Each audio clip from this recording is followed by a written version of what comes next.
Lorsque vous écoutez quand même ce qui est dit, que ce soit au niveau des médias ou même sur les réseaux sociaux, lorsque vous regardez, vous observez quand même le comportement de certains hommes politiques et par moments également de certains leaders d'opinion, n'avez-vous pas l'impression que par moments, nous exagérons un peu au Cameroun?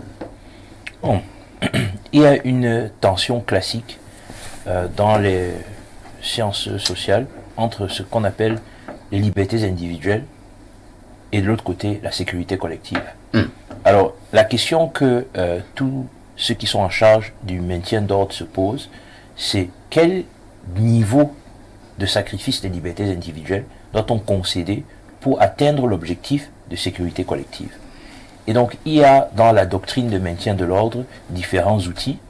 Il y a dans l'arsenal des lois camerounaises, des conventions internationales, des traités, tous les éléments de la hiérarchie des normes, différents textes qui encadrent donc les possibilités qui sont données aux autorités administratives.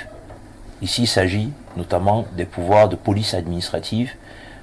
Parmi les textes dont vous avez parlé à la lecture aux téléspectateurs, qui sont cités en visa. Tout à fait. Le préfet cite les textes de 90 et de 2008, d'abord sur le maintien de l'ordre, ensuite sur les pouvoirs donnés aux chefs des circonscriptions administratives.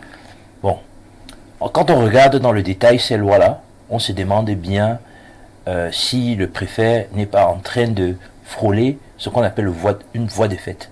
Ça veut dire quoi? En droit administratif, c'est un document qui retire les droits de propriété sur un bien, ou un document ou un texte, quand un texte administratif porte atteinte aux libertés individuelles des citoyens.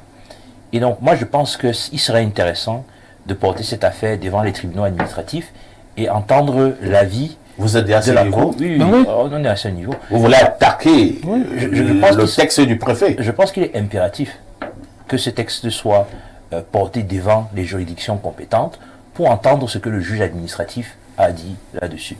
Il faut que progressivement une jurisprudence apparaisse pour que les préfets soient informés de leurs limites et que les citoyens sachent également ce qui est faisable ou pas.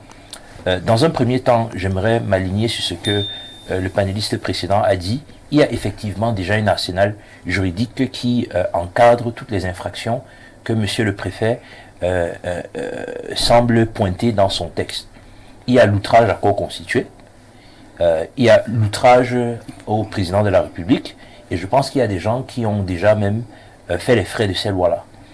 Par ailleurs, la communication sociale, et là sur la communication sociale au Cameroun, il y a un ensemble d'institutions qui régulent la communication sur tout le territoire camerounais. Pourquoi est-ce qu'il y a un besoin spécifique dans le département de Foundé? Point d'interrogation. Peut-être monsieur le préfet qui nous dit, parce que je viens de lire le texte de son interview dans Cameroun Tribune, donc il nous dit le maintien de l'ordre est essentiellement préventif. Et donc peut-être qu'il a des informations que nous n'avons pas.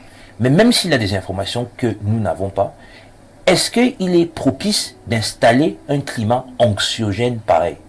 Parce que ce texte n'ajoute rien au dispositif légal. Rien du tout. Rien. Par contre, ce que ce texte fait... Non, je pense qu'il ajoute quelque chose. Je ne sais pas si les lois de la République précisent quelque part que si...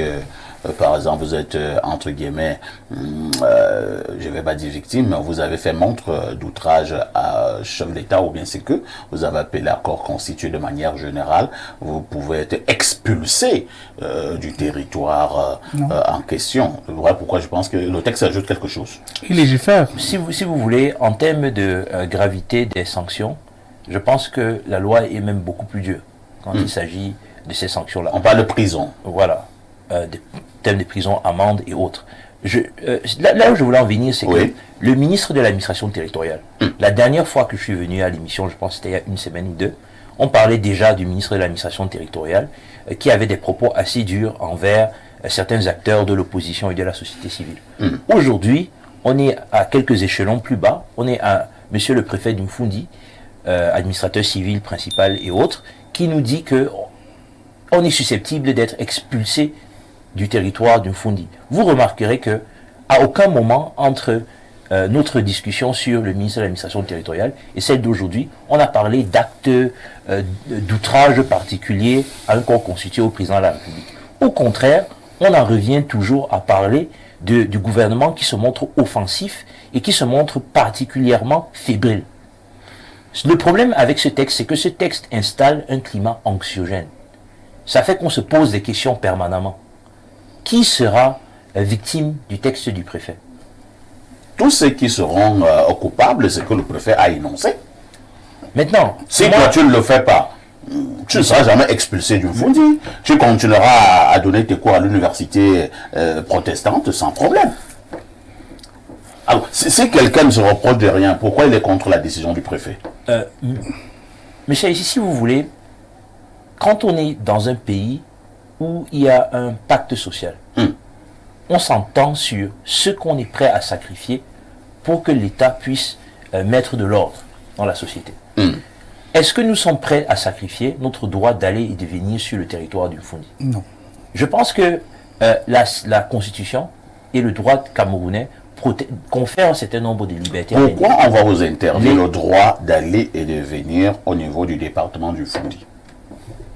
C'est la question que je me pose. Mais le préfet a dit. Mais monsieur, le préfet n'a pas le pouvoir de légiférer.